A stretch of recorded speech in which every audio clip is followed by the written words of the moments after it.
बड़ी खबर का जंग में इजरायली वित्त मंत्री का बेटा जख्मी हुआ। इस वक्त की बड़ी खबर आपको बताएं, लेबनान बॉर्डर पर घायल होने की खबर आ रही है। जंग में शामिल था मंत्री का बेटा, लेबनान के काउंटर अटैक में वो जख्मी हुआ है। जंग में इजरायली वित्त मंत्री का बेटा जख्मी हुआ है। लेबनान बॉर्डर जो कि गोलन हाइट्स के पास है, वेस्टर्न पार्ट ऑफ इजराइल है, वहां पर उनका बेटा जख्मी हुआ है। और आपको बताएं कि इजराइल में तमाम मिनिस्टर्स, तमाम जो बड़े अधिकारी, उनके बच्चे कुछ सालों तक आर्मी में सर्व करते हैं। लेबनान बॉर्डर पर उसके जख्मी होने की खबर आ रही है। इस वक्त की बड़ी खबर आपको बताएं, लेबनान के काउंटर अटैक में वित्त मंत्री, इजरायली जो वित्त मंत्री हैं, फाइनेंस मिनिस्टर, उनका बेटा जख्मी हुआ। इस वक्त की बड़ी खबर आपको बता रहे हैं, लेबनान बॉर्डर पर घायल होने की खबर आ रही है। इस वक्त की बड़ी खबर आपकी टीवी स्क्रीन पर है।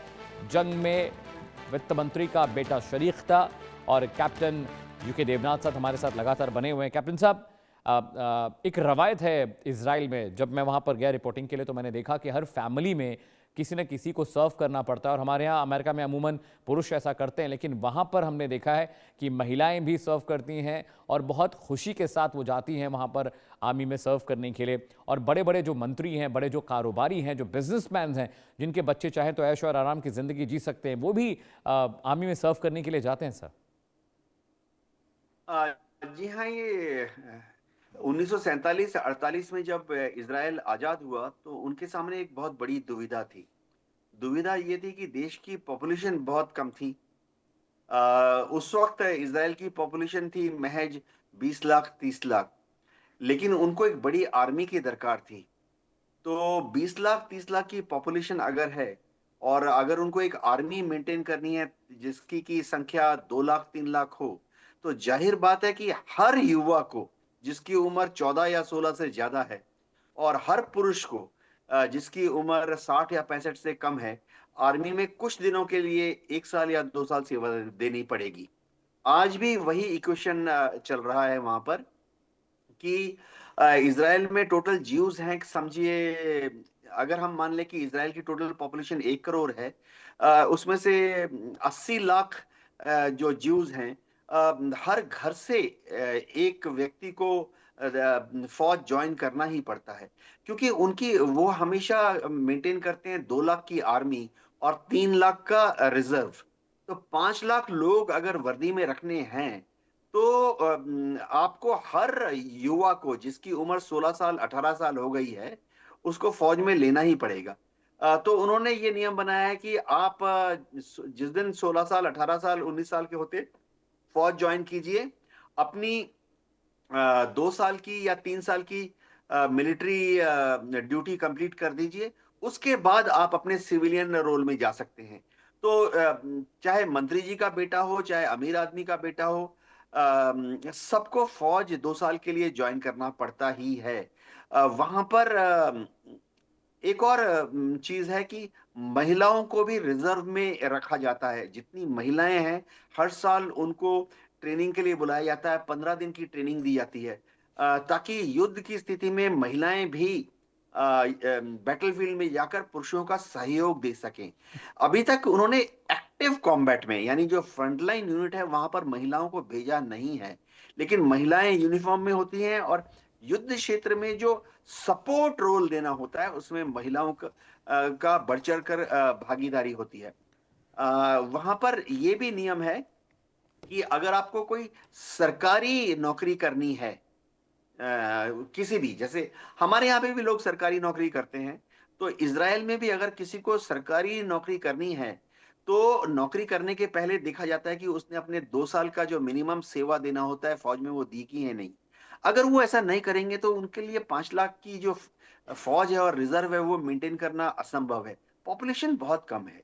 जी ठीक है सर, एक बहुत इंपॉर्टेंट बात ये भी है सर, क्या ये कल्चर इंडिया में शुरू नहीं होना चाहिए सर, कि हम इंडियंस को भी एक फैमिली में एक मैंडेटरी कर दें कि आपको, ठीक है, आप फ्रंट पर सर्व नहीं करेंगे, आप आर्टिलरी में नहीं जाएंगे, आप वॉर वेपन्स के डिपार्टमेंट को नहीं देखेंगे, लेकिन मुझे लगता है कि हर घर से एक बच्चे को कंट्रीब्यूट करना चाहिए स्वेच्छा से कि भाई आपकी पढ़ाई हो रही है, आपकी नौकरी चल रही है, जिस संस्थान में आप, जैसे मान लीजिए मैं नौकरी कर रहा हूँ इंडिया न्यूज़ में सर, ITV नेटवर्क में, अगर मैं सर्व करना चाहूँ तो कंपनी हमें मौका दे, और हर डिपार्टमेंट के लिए होना चाहिए कि हम आर्मी में सर्व करें, उनका जीवन जिएं, उनकी हार्डशिप को फील करें, चाहे वो ग्लेशियर्स पर ड्यूटी करनी हो या फिर करगिल की चौकियों पर ड्यूटी करनी हो, लेह लद्दाख में ड्यूटी करनी हो, राजस्थान के थार में मरुस्थल में ड्यूटी करनी हो।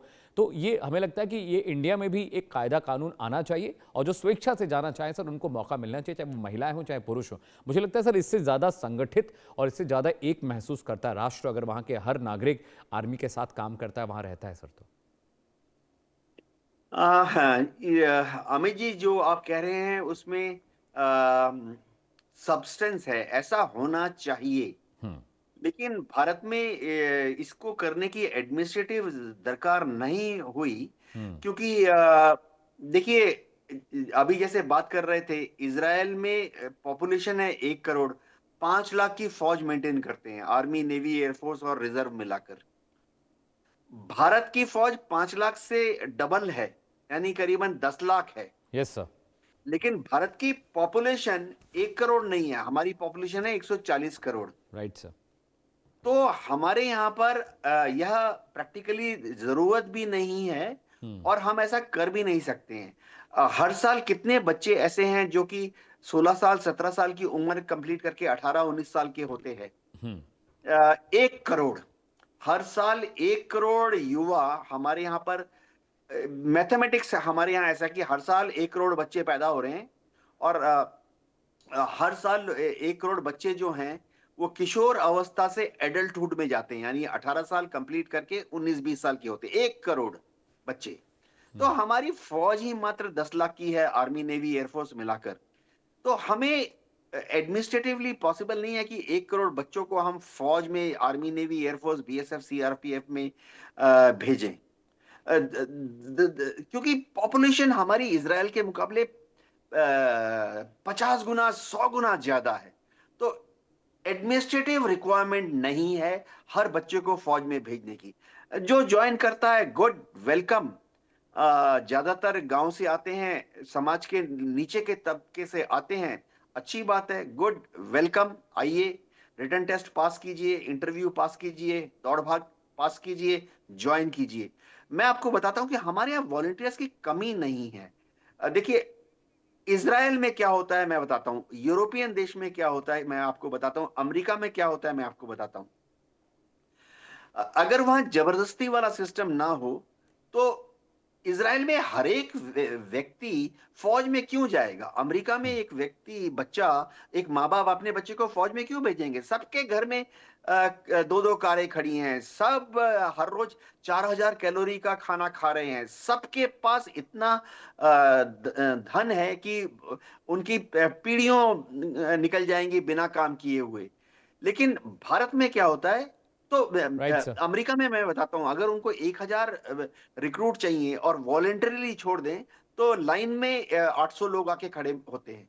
उसमें से जब तक आप रिटन टेस्ट लेंगे, फिजिकल टेस्ट लेंगे, इंटरव्यू लेंगे, 200 और रिजेक्ट होते हैं। आपको चाहिए 1000, टोटल क्लियर होते हैं 600। ज्वाइनिंग लेटर दे दिए, जिस दिन ज्वाइनिंग होती है 600 जो क्लियर हो गए हैं, ज्वाइनिंग लेटर दे दीजिए। अमेरिका की बात कर रहा हूँ, यूरोप के देशों की बात कर रहा हूँ। यूनिट में रिपोर्ट, ज्वाइनिंग में रिपोर्ट करने के लिए आते हैं 300। भारत में ऐसा नहीं है। भारत में अगर हमें किसी भी जगह 1000 जवानों को रिक्रूट करना है, आप यकीन मानिए अमित जी, 1000 की भर्ती करनी है, लाइन में 20,000 आके खड़े हो जाते हैं।